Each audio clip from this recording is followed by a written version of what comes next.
Si de algo saben las abejas, es de flores. Hay de todo tipo y para todos los momentos. Lo importante no es solo su color, tamaño o forma, sino lo que hace sentir cada una. Y para esos sentimientos trabajan. Igual que el Banco Central, que trabaja para hacer florecer la economía y que sientas estabilidad.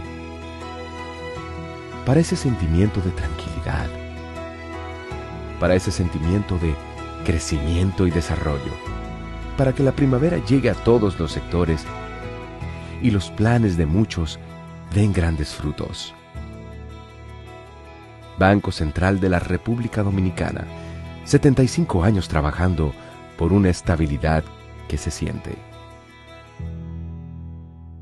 Proveer servicios de transporte de energía eléctrica y telecomunicaciones y operar un sistema interconectado a nivel nacional, impulsando el desarrollo económico, social y ambiental del país, es nuestra misión como empresa estatal descentralizada.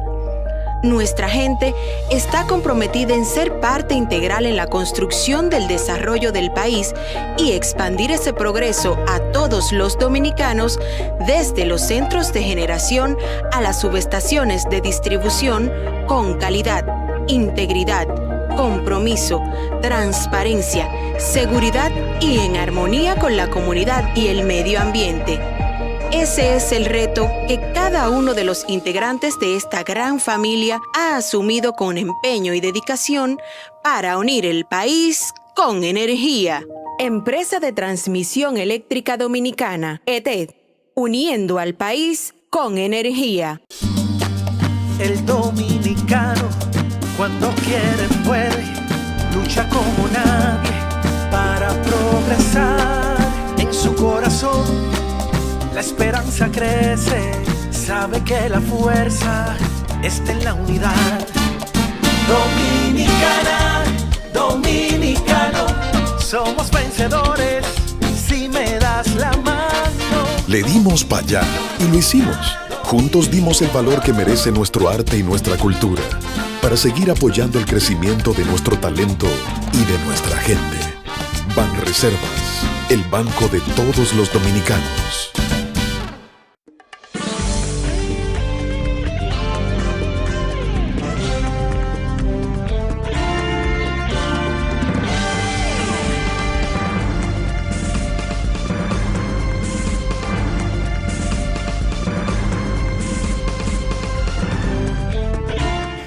Muy buenas tardes, amables televidentes. Bienvenido a su cita diaria, crepuscular y nocturna entre el impacto, que es al final de la tarde, despidiendo el sol y comenzando la noche. Ponga su caridad en buenas manos. Apoye el Patronato de Lucha contra el Cáncer de Villa González Incorporado. Genuina institución de apoyo al prójimo más carenciado. Prójimo radicado principalmente en las zonas rurales y casi suburbanas, vamos a llamarle así, de Villa González, que es una comunidad muy cercana a Santiago, no hay duda de ello, y pertenece a la provincia de Santiago, es un municipio. Pero la gente muy humilde tiene sus limitaciones, he señalado las faltas mismas de recursos que pueden ser activos rurales, que puedan ser convertidos en dinero para fines de hacerle frente a esos problemas de la medicina y los tratamientos y todo ese conjunto de herramientas que son básicas para enfrentar una enfermedad catastrófica como es el cáncer.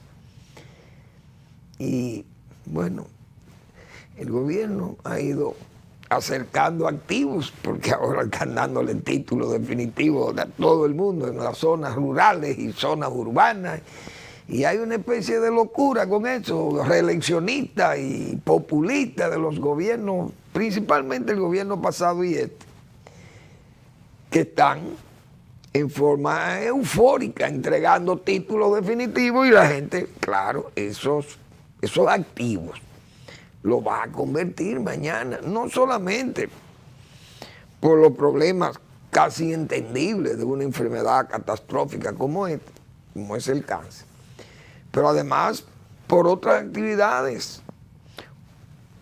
Pueden ser hasta actividades, qué sé yo, el juego o la extensión de familias, hacer familias conexas o concubinarias, vamos a llamarle así, a la familia original, a la familia por la cual ha sido beneficiario de una parcela que es un bien de familia, como se señala en la ley 145, para las parcelas agropecuarias. Qué sé yo, todas esas cosas uno sabe que el que tiene un activo, pues lo convierte en dinero. Y en la situación que están los que precisamente no tienen nada, pues estas instituciones, como hemos dicho tantas veces, son un apoyo extraordinario para esas familias que están atrapadas por una enfermedad catastrófica como es el cáncer. Apóyelos, 809-443-8010. También el Hogar Escuela Santo Domingo Sabio, para formar jóvenes en alto riesgo. Y ahí están las manos de los salesianos. Ahí hay mucha pulcritud en el manejo de los recursos y es gente, como decía San Francisco de Asís, el mínimo. Es gente que necesita pocas cosas para vivir. Y de las que necesita muy pocas. Oiga, qué filosofía la de San Francisco de Asís. Por eso se le llamaba el mínimo. Imagínense ustedes, ese señor con cualquier cosita se satisfacía su estilo de vida, vamos a llamarles. Pero que era un hombre de... San Francisco de Asís era de origen rico, su familia, pero el hombre se convirtió en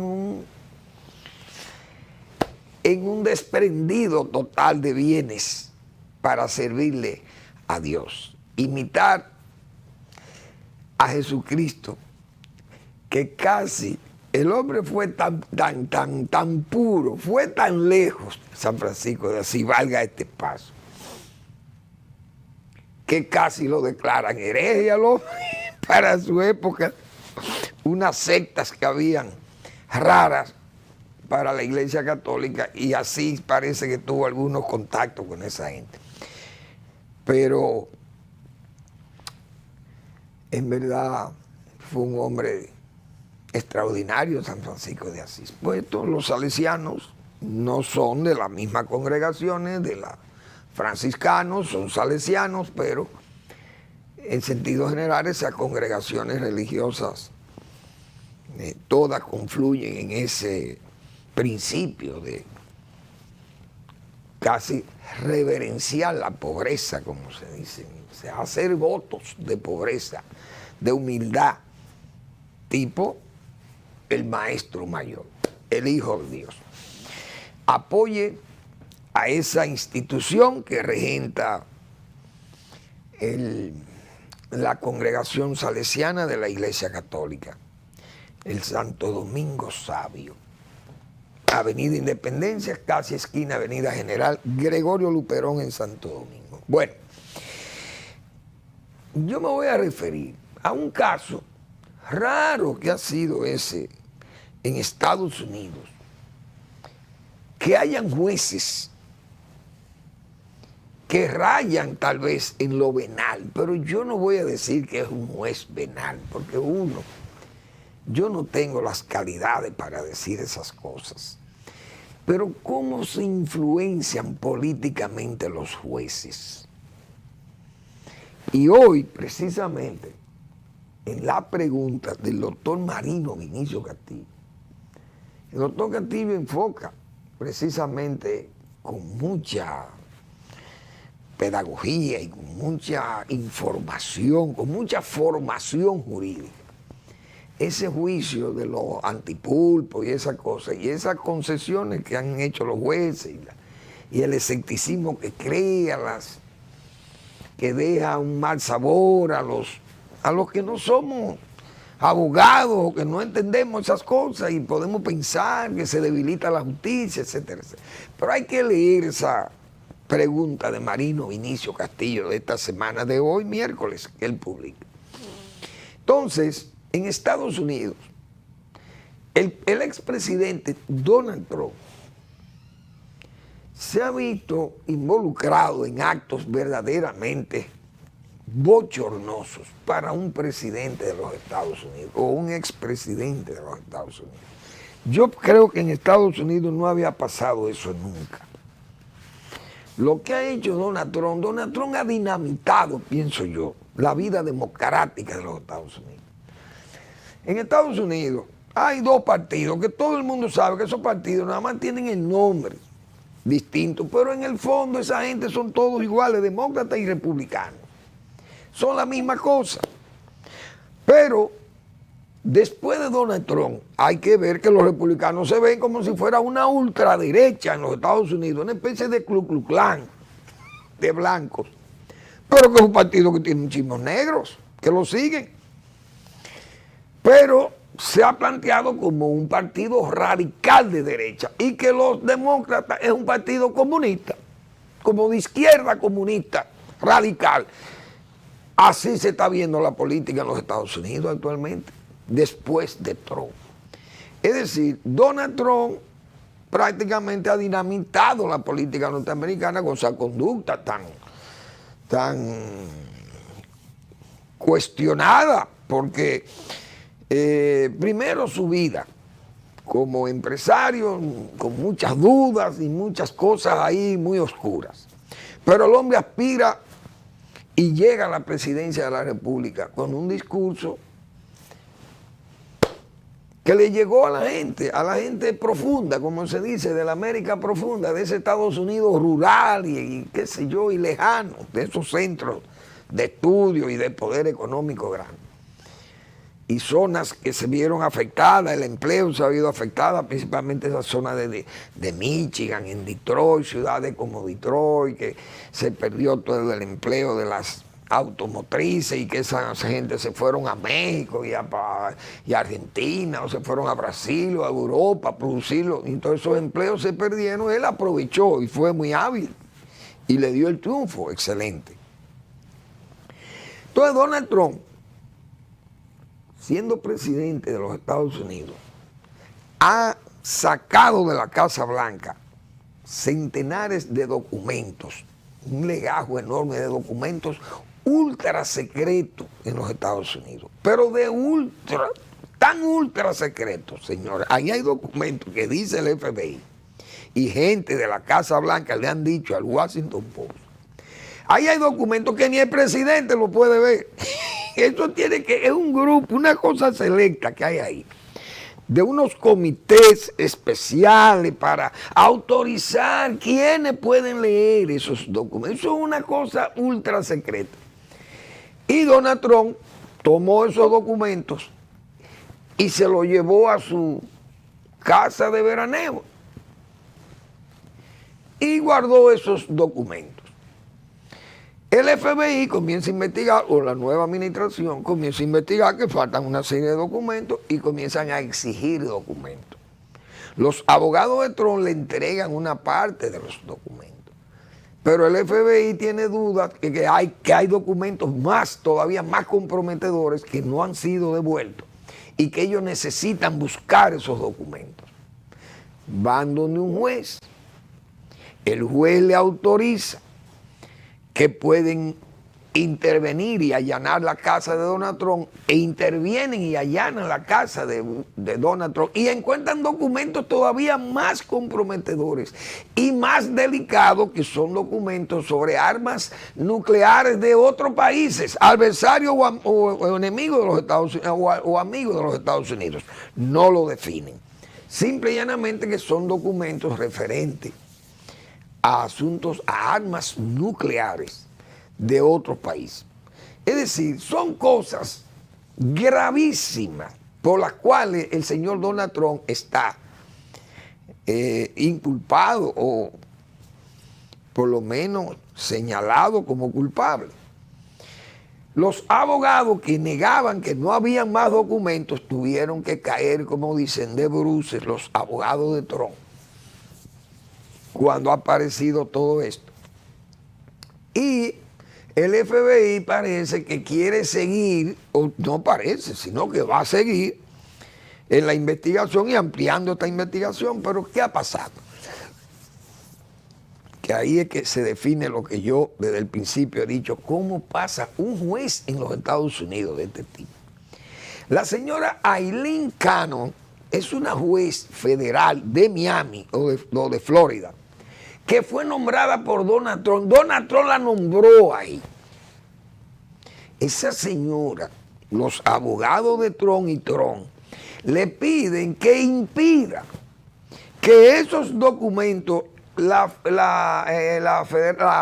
Policía Federal, el FBI, pueda seguir investigando o hurgando en esos documentos hasta que un perito independiente vea esos documentos y dé su veredicto sobre ellos, de que pueda decir si es verdad o no lo ultra secreto que son, lo delicado que pueden ser estos documentos, si los documentos que dice el FBI que encontró en la casa de Trump son lo que realmente son.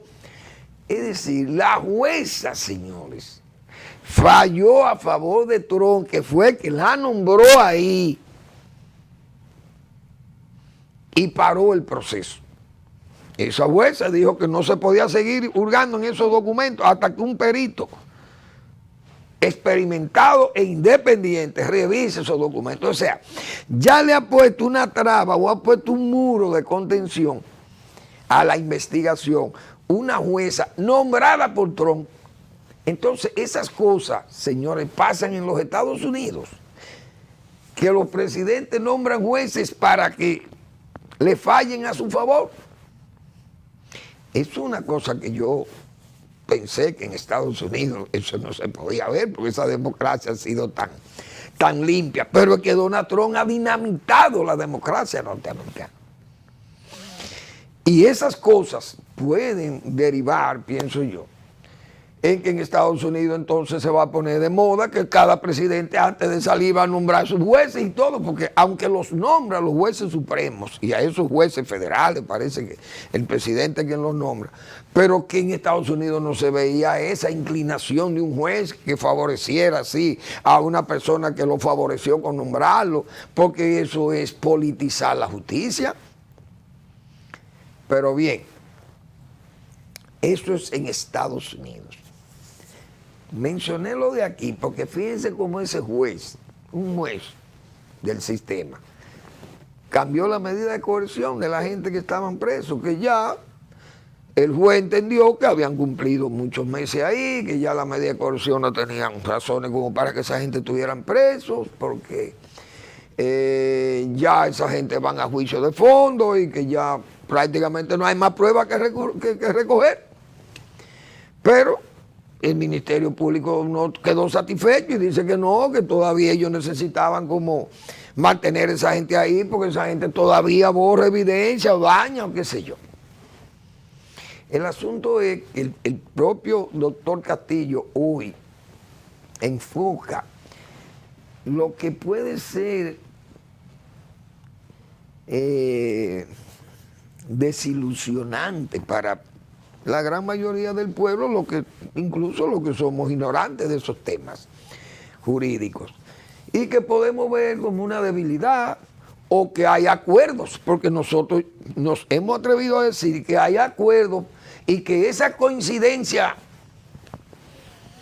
esa coincidencia convenida, como dije yo, el encuentro del presidente Abinader y el expresidente Medina en el mortuorio de la señora Domínguez, madre de los Montaz, que fue una coincidencia que al día siguiente entonces, como quien dice, se vieron los resultados, porque apareció ese juez. Pero es que hay jueces que responden a presidentes y a partidos. No digo en este caso, pero yo recuerdo que cuando el caso de los invernaderos, señores, yo recuerdo en aquel juicio, un expresidente de la República que iba y entraba a la sala y salía de ahí voceando en la puerta del tribunal. Ya ese fallo se conoce, esa gente va todo para la calle, no hay forma de ser condenados. En esas expresiones. Y yo recuerdo que uno de esos jueces, de esos magistrados, señores, cenaba en la casa de uno de los imputados mayores por prevaricación, que fue las asignaciones de todos esos invernaderos de agricultura que trajo el Ministerio de Agricultura, que se lo asignaron los propios funcionarios del Ministerio de Agricultura y del ámbito agropecuario y de los agláteres del sistema, del gobierno en ese momento. Y le entregaron todo eso, esa millonada en dólares contratada por el Estado Dominicano, y ese fue el comportamiento de uno de los magistrados, cenar en la casa del imputado mayor. Óigase bien. Entonces, cuando nosotros pensamos, y yo decía al principio de ese juicio, digo, señores, al gobierno principalmente, no pongan sus huevos todos en esa canasta de que ese juicio me garantiza a mí la reelección, porque nadie había hecho eso. Y yo decía, cuando Balaguer llevó a juicio a Salvador Blanco, el gobierno de Balaguer tenía los bonos altísimos, porque la gente entendió que ya por fin se iba a poner coto a la corrupción. ¿Y qué pasó? Se debilitó la lucha contra la corrupción, ese juicio siguió ahí y como que murió, y el gobierno de Balaguer entonces no emuló la propia campaña que el gobierno había tomado al inicio de gestión con el caso Jorge Blanco y con partes. Se debilitó la lucha y el gobierno de Balaguer, hubo muchísimos corruptos, hubo ahí. Se debilitó la imagen de lucha contra la corrupción. Porque de eso todos tenemos que acordarnos de esa situación. Entonces, el gobierno de Balaguer al final casi pierde las elecciones del PLD. ¿Por qué? No la perdió del PRD probablemente porque todos esos juicios y todo eso trajo una división en ese partido. Todo el mundo lo sabe. De la división que en el 90 selló la división del PRD y el PLD se fortaleció y fue quien más oposición le hizo a Balaguer. Pero Balaguer no ganó, no tenía la reelección asegurada por el juicio contra Salvador Blanco, que le dio al principio, le dio muchísimas, repito, le dio simpatías. Eso puede pasar, le decíamos nosotros, al propio régimen de Luis Abinader, que pone su éxito y mi reelección, la garantía de la reelección en que ahí está la transparencia y la lucha contra la corrupción, pero resulta que hay 3 funcionarios de alto nivel de este gobierno que han sido señalados, pero no han sido imputados, pero ni siquiera interrogados. Entonces, eso debilita la lucha. Es decir, si al señor Macarrulla, ministro, exministro, al señor Fulcar y al señor Nene Cabrera, nadie lo ha interrogado de la Procuraduría General de la República. ¿Por qué? Pero hay gente que incluso el propio Fulcar llevó una carta, mire, interróguenme. Nadie ha ido de la Procuraduría a interrogar a esa gente. Eso debilita la lucha. Entonces el gobierno que vaya a la reelección, el presidente ya Abinader, no podrá exhibir eso como una bandera de lucha. Y yo decía, si aparece un juez por ahí, antes de ser tan ya en este nivel que está ese juicio, si aparece un juez o un juececillo que venga y varíe esas medidas de coerción y mande a esa gente a esperar juicio en su casa, que esperen el juicio, porque no hay que estar preso para usted asistir a un tribunal si usted no se fuga. Ahora, si usted se fuga, donde quiera que se fugue, lo van a traer, o lo van a buscar y lo van a traer al país. Y los ejemplos, huelgan citarlos, están ahí. Entonces, esa gente, decía yo, imagínense que el jefe de los antipulpos le quitasen ese grillete, que no tuviera el grillete, y el hombre está esperando juicio. Y usted lo ve montado un sábado o un domingo en un yate o en una lancha en la marina de Punta Cana o en la marina de Romana. Y usted ve ese magnate paseándose cargado de damas o de amigas o de su esposa o su familia, paseándose en una lancha en las aguas azules del Caribe oriental dominicano. ¿Qué va a pensar el pueblo? Decía yo hace un año o más, cuando se iniciaron esos juicios por allá, que eso se debilitaba la lucha contra la corrupción y la transparencia, y que ya eso, el mismo gobierno perdía fuelle si esa cosa se verificase. Se ha dado tarde, vamos a llamarle tal vez tardío. Ha pasado lo que hemos dicho, aunque esta vez los jueces han puesto un grillete, y con ese grillete por lo menos tienen control de la persona donde se dirija. Pero lo más probable es que pida también una cierta dispensa al uso de ese grillete, y que también el hombre pueda salir, o la persona o la señora puedan salir no solamente a médicos, sino que puedan ir, aunque sea a una plaza comercial o a un resort, quién sabe. Porque aunque es un preso domiciliario, pero no es igual que en la cárcel. Usted no está igual que en la cárcel, porque usted está en su casa. Bueno, el asunto es que la lucha contra la corrupción, y es bueno, repito, leer ese trabajo de Marino Vinicio Castillo de La Pregunta. Vamos a aprovechar, Eric, que se llama el trabajo del doctor Castillo hoy, las relaciones jurídicas del juicio criminal y su papel dinámico. Claro, el doctor Castillo tiene un enfoque de que hay que confiar en los jueces, que son jueces que van a hacer su trabajo, que son jueces serios, que eso no implica la debilidad del proceso, porque es parte de esas garantías que se le dan al reo, que no tampoco no es ya un preso, sino que hay que ir a juicio y sopesar las pruebas o las imputaciones que haga el Ministerio Público, y todas esas pruebas que se señalan, 3.000, qué sé yo cuántas pruebas, bueno, tienen que estar avaladas con documentos y haber tenido todo un camino de pruebas lícito, de obtención de estas pruebas para que avalen el proceso. Pero bien, eso es lo que hay en esa parte de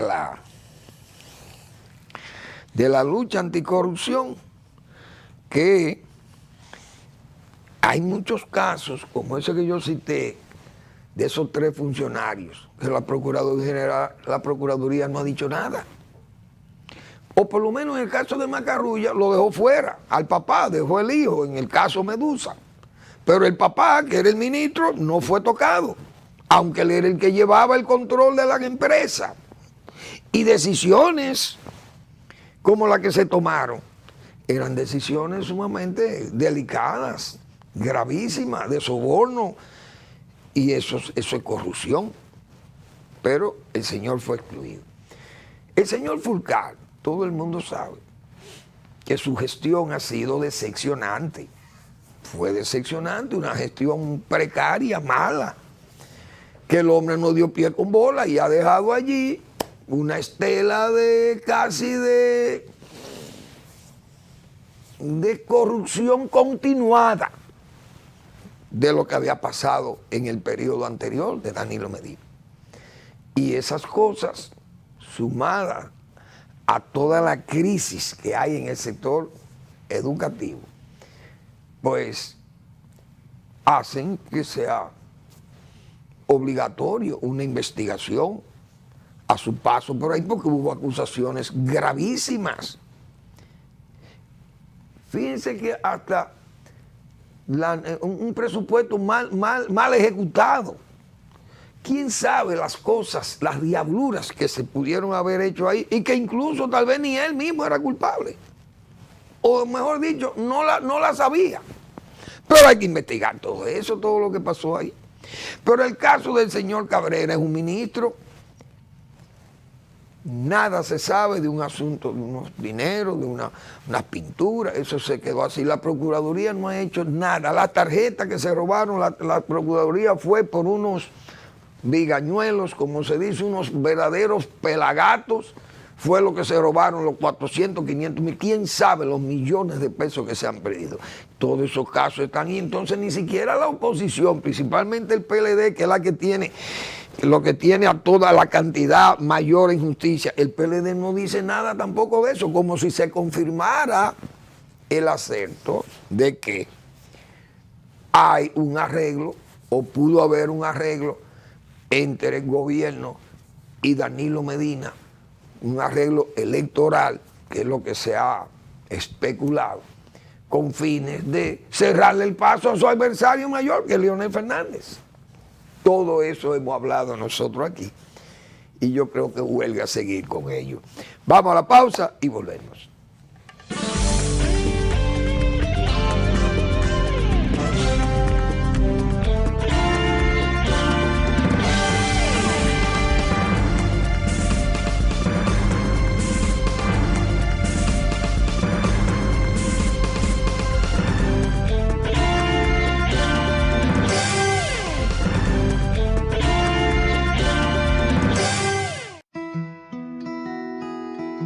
Si de algo saben las abejas, es de flores.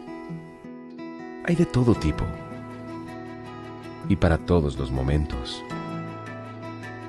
Lo importante no es solo su color, tamaño o forma, sino lo que hace sentir cada una.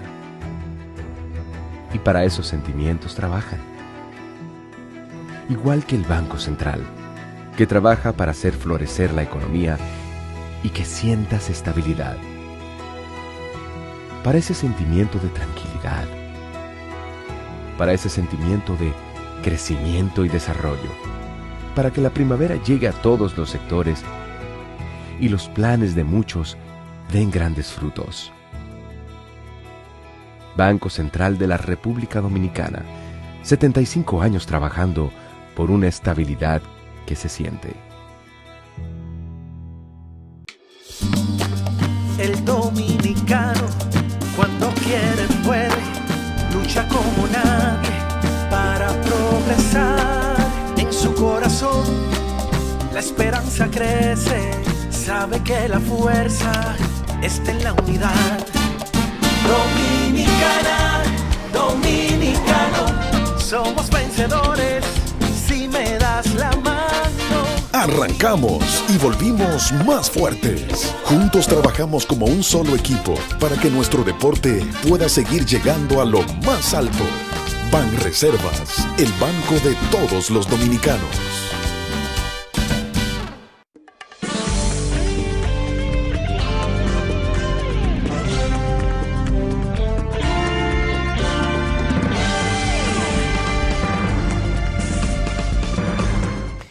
Bien, hoy los médicos, paramédicos, enfermeras, bioanalistas, bueno, todo lo que tiene que ver con ese ambiente de hospital, de clínica y hospital, de salud pública, estuvo en la calle protestando, no contra el gobierno. Es una protesta contra las AFP y las ARS, es decir, las administradoras de riesgo de salud y de pensiones y cosas de esas familiares. esa lucha, esa protesta, no hay duda que calienta la calle. Y es una protesta que, aunque, repito, no va dirigida en contra del gobierno, pero le exige al gobierno, son exigencias que le hacen al gobierno de que hay que cambiar la ley de seguridad social para poder atender esos reclamos que hacen los médicos. Y dicen pensiones dignas para los galenos. Eso le cae al gobierno, porque los galenos lo que son es la mayoría empleados del gobierno. Aumento de honorarios. Ahí ya esas son las ARS. Entrega de códigos y otras reivindicaciones. Eso no hay duda que calienta la calle, como se dice. La ebriedad, el colectivo callejero se expresa.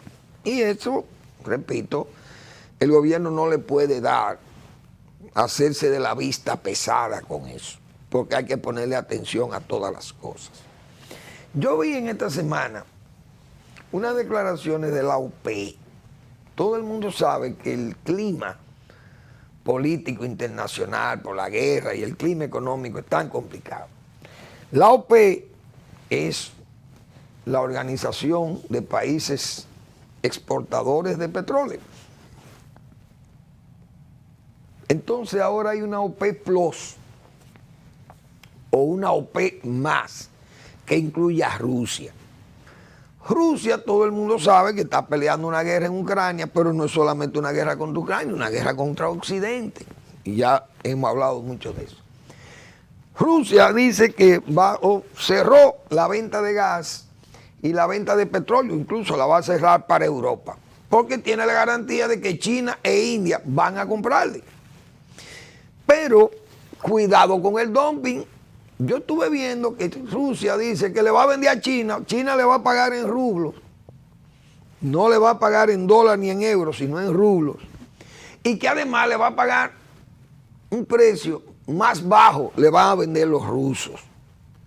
Europa planteó casi en forma eufemística, qué sé yo, rebajarle o ponerle un precio, un stock al precio del combustible ruso, cosa que va a ser muy difícil, porque si Rusia no vende, usted no le puede poner precio a lo que no va a vender y además lo que usted va a comprar.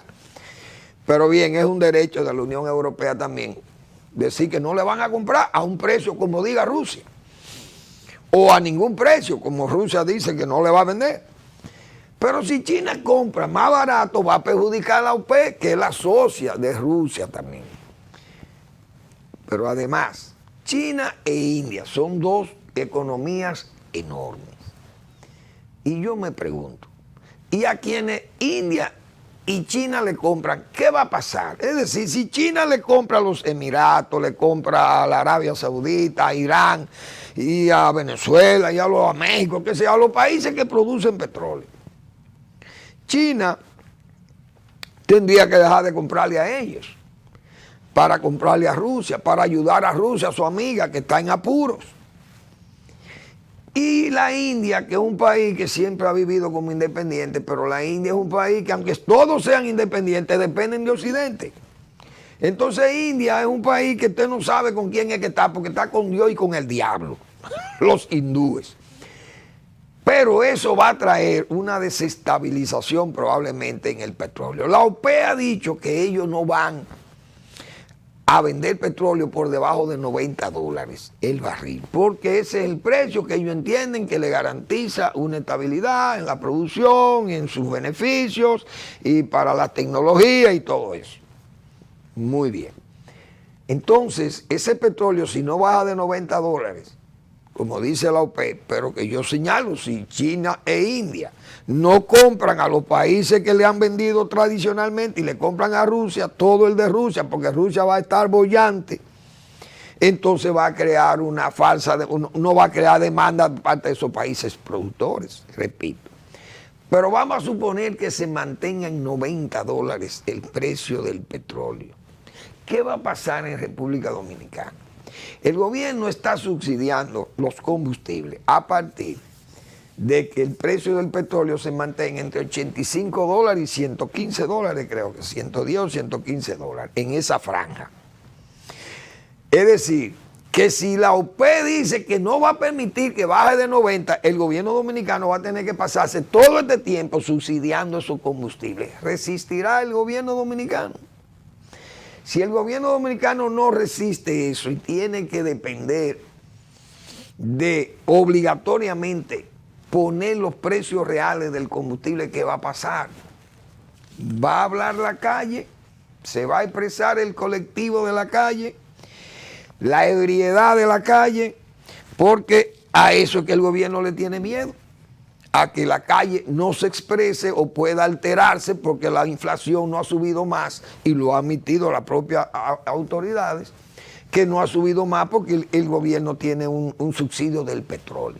Eso es un caso que yo lo vi, digo, pienso que eso va a traer algún problema y que el gobierno va a tener que mantener ese subsidio, tal vez sin poder. Ahora, dentro de las exigencias que ha hecho el gobierno para cambiar o aplicar un presupuesto complementario, y le ha pedido al Congreso que le aprueben eso, hay un monto de 4.000, casi 5.000 millones de pesos que entienden ellos que ha sobrado del presupuesto de educación, que no se usó porque era destinado esos fondos a unos politécnicos o a la educación técnico profesional, y que eso venía como una contrapartida contra un préstamo del Banco Interamericano y que no se aplicó y que ese dinero va a sobrar. Que por tanto, vámonoslo a llevar para otro, para la presidencia de la República. Pero eso le ha creado un inconveniente al gobierno. Y todo, casi un pueblo entero, o las vocerías principales, los del 4, los que pidieron el 4%, pero la oposición y parte del gobierno, de su propio partido, han dicho que no están de acuerdo con eso. Es decir, el gobierno se está entrampando, buscando una serie de pócimas, porque es un gobierno que yo decía ayer, es un gobierno de actuación. Los gobiernos de actuación terminan muchas veces como gobiernos de ficción. Un gobierno que se está, diríamos, que ha estado en un ambiente electoral. Es decir, es un gobierno electoralizado. Si me permito usar ese verbo, que yo creo que el verbo electoralizar no existe. No sé si está en el diccionario de la Real Academia Española de la Lengua. Pero bien, es un gobierno que luce electoralizado. Y está tan electoralizado que yo he hablado de esas actuaciones de los ministros, que todos actúan como en sentido de ser como heredero del presidente Abinader. Yo vi un anuncio de una señora agradeciéndole al presidente Abinader y al señor Nene Cabrera la franca, una pequeña ayuda que le hicieron a ella. Entonces se lo agradezco a Nene Cabrera y al presidente Abinader. Pero no, eso no se puede ser tan evidente, porque eso se ve algo como tan particular y tan populista, que se siente mal, porque la gente eso ve como que una promoción personal del señor Nene Cabrera. Pero hoy salen todos los periódicos, 2 páginas o 3 páginas del ministro de Turismo haciendo una relación de los ahorros que ha hecho él a nivel del Ministerio de Turismo, pero es un contraste con el propio gobierno, que ha sido un gobierno manirroto, gastando el dinero. Un gobierno que ha derrochado muchísimo dinero. Entonces usted lo que se está es prácticamente burlando del propio gobierno. Yo soy austero, he sido austero, mi gobierno no lo ha sido. El ministro de Turismo publica 2 páginas de periódico en todos los periódicos de circulación nacional. Han aparecido esas publicaciones, miren, 2 páginas. Todo un detalle de los ahorros que ha hecho el ministro de Turismo, como si fuera él promoviéndose para que lo consideren mañana un presidenciable. Asimismo, el ministro de Industria y Comercio, ese es igual. El de INAPA, en lo mismo. El de Aduanas, en lo mismo. Y todo el gobierno luce electoralizado. ¿Qué va a pasar? El gobierno se está entrampando. Primero, con todo este populismo. Segundo, con todo este electoralismo. Porque cada funcionario anda como por su cuenta. Hasta en Proconsumidor, que es un mini market. El principal, el incumbente de ahí tiene aspiraciones presidenciales. Entonces un gobierno donde todo el mundo anda, como dicen, casi se puede decir que andan por su cuenta. Y eso no es bueno. Entonces el gobierno, decíamos nosotros ayer, se ha ido encantando con estas visitas, el propio presidente de la República, con todas estas promesas por cumplir. 2 años sin poder exhibir una obra importante, porque todo ha sido promesas y gastos corrientes, se ha señalado. Ya desde ayer hablamos de que ya la prensa traía ayer una relación del gasto corriente, como el gasto corriente es prácticamente todo el dinero recaudado contra un gasto de capital bajo, y eso ha contribuido a que la producción, principalmente de todo lo que, en el caso de los agropecuarios, que yo decía ayer, no hay una inversión de capital alta, y apenas lo que se está invirtiendo es el dinero que se paga, es un dinero de gasto corriente, 12.000 millones de pesos en gasto corriente para pagar nóminas, esos gastos de la administración. Entonces, el gobierno tiene que pensar todas esas visitas y esos anuncios, se crea problemas políticos, porque esa misma situación que se ha creado en ese partido no deja de tener una mala imagen para el partido, porque da la imagen de aquel PRD, como nosotros tantas veces hemos dicho, se le echa de menos cuando está en la oposición, y cuando están en el gobierno se les reprocha. Ya comienzan las luchas fratricidas, comienzan las divisiones, comienzan el hegemonismo de un grupo sobre otros, pero eso da un ambiente de división y da un ambiente de PRDismo, que uno entendía que esas cosas estaban superadas, pero no. Entonces ese hegemonismo, decíamos ayer nosotros, supera la razón, ya crea un ambiente que, aunque en sí no lo hay, porque no hay la fuerza, yo diría, cuantitativa para dividir ese partido, o que luzca dividido, o que luzca en escisión o cismática, pero cualitativamente hay gente ahí que va a hablar, que se va a molestar y va a incidir en muchas especulaciones de la gente, y va a incidir en la opinión de los politólogos y de los votantes, porque hay gente que tiene opinión pública, sabe hacer opinión pública, porque tiene una larga trayectoria política, y aunque sean un grupito, como se dice, pero tienen voz y saben usar la voz, que es otra cosa también importante. En resumen, esas cosas yo creo que van poniéndole un círculo de hierro al gobierno, le van poniendo hierro al gobierno, a decisiones gubernamentales.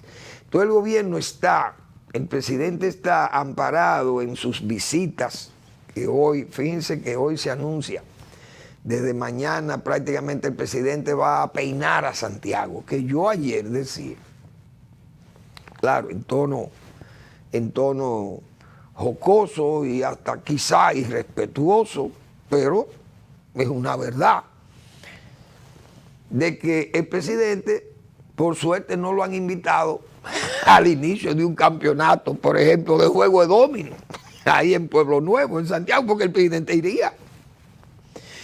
Hay un hecho que yo veo que no ha salido todavía, que no, raro que las Águilas, que invirtieron 5 millones de pesos, dicen que arreglando, remodelando algunas áreas del Estadio Cibao, que sucede, y que no invitaran al presidente y le hicieran un acto en el Estadio Cibao, y más el presidente, creo que es aguilucho, porque las Águilas no debieron dejar pasar esa invitación, o por lo menos no ha salido publicada la agenda, en esa agenda que se ha publicado, no ha salido eso de que las Águilas van a invitar al presidente a esa reparación que se le hizo al Estadio Cibao, pero el presidente iría. Porque es que el presidente está en toda, como se dice, porque es un gobierno coloquial. Y decíamos nosotros ayer, un gobierno que ha manejado 2 billones de pesos en los 2 presupuestos que ha utilizado. El 20, o bueno, no, el 21 y el 22. Y parte del 20. Vamos a decir que son 2 billones de pesos. Un gobierno que ha manejado tanto dinero que pudo haber hecho una obra más impactante, una obra física, infraestructural, como hemos dicho, y que el mejor ejemplo son las escuelas, que se pasaron estos 2 años y no se pudieron poner de acuerdo para que esas escuelas se terminaran, y esos muchachos que hoy, que todas las previsiones decían, porque era muy previsible que iba a haber un aumento de la población estudiantil hacia las escuelas públicas, porque había desertores de la escuela privada, de los colegios que habían fracasado, que cerraron, que quebraron, etc.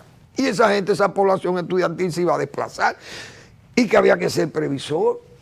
Y en esa área, fíjense que están sobrando los dineros. Entonces el gobierno o el presidente ha tenido que apelar a pócimas, cuando tuvo todo 2 años con una masa monetaria enorme para hacer una obra verdaderamente colosal. Y eso no se ha visto. Entonces, por eso es que todas estas pócimas, digo yo, todas estas banalidades, cositas que no responden a la obra de un gobierno que tiene un espacio, que encontró un espacio de trabajo amplio y que pudo haberlo ampliado más, pudo haber hecho una verdadera filigrana con todo el poder económico que ha encontrado, porque estamos hablando solamente de las recaudaciones, pero hay que ver los préstamos que ha tenido la administración. Es decir, se ha gastado un dineral, todo una fortuna se ha gastado en estos 2 años, para que el gobierno tenga que ampararse, para mandar una reelección en todos estos actos presenciales del presidente, como si fuera desgastándose el presidente, o exhibiendo una presencialidad verdaderamente ya casi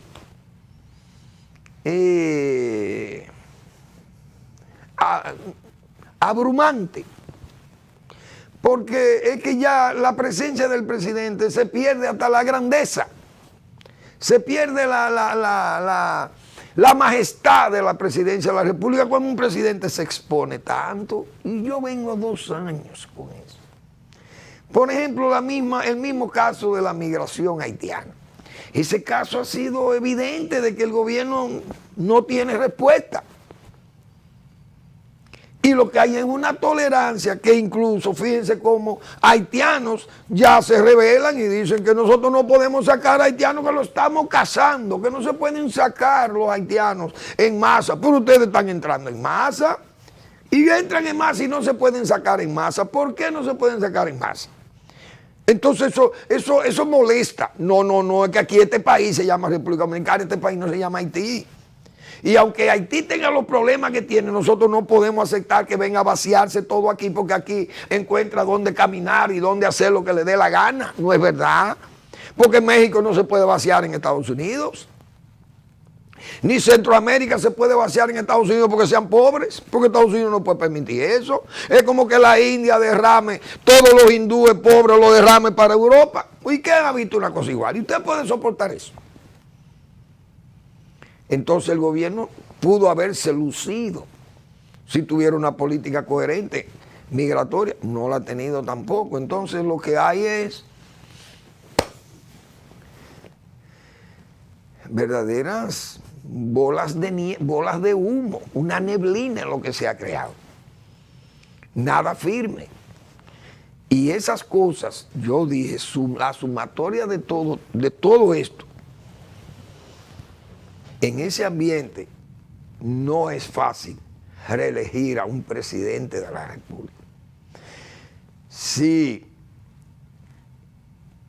algún logro hay para que el gobierno no esté en la lona, señores, que lo hemos dicho cuántas veces, yo no sé cuántas, se debe a ese manejo económico, que no se ha descalabrado esto, porque ha habido manos firmes y confiables que han guiado el proceso económico del país, y que el mismo entorno internacional, aunque malo como está, pero no ha dejado de ser casi hasta benévolo con nuestro país, porque los andamios del país dependen prácticamente del extranjero, como hemos dicho otras veces.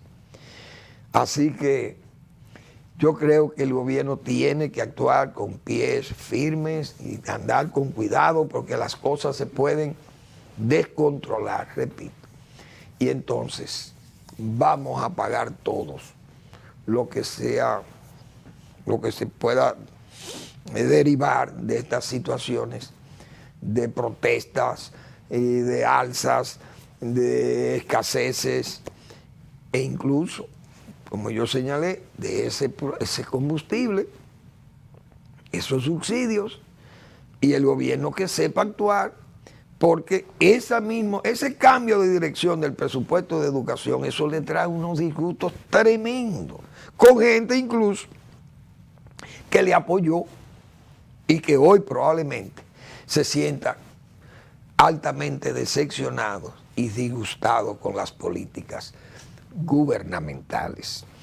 Gracias por su actuación, por su aceptación, gracias por su atención, gracias por ser tan amables con nuestras opiniones de este programa.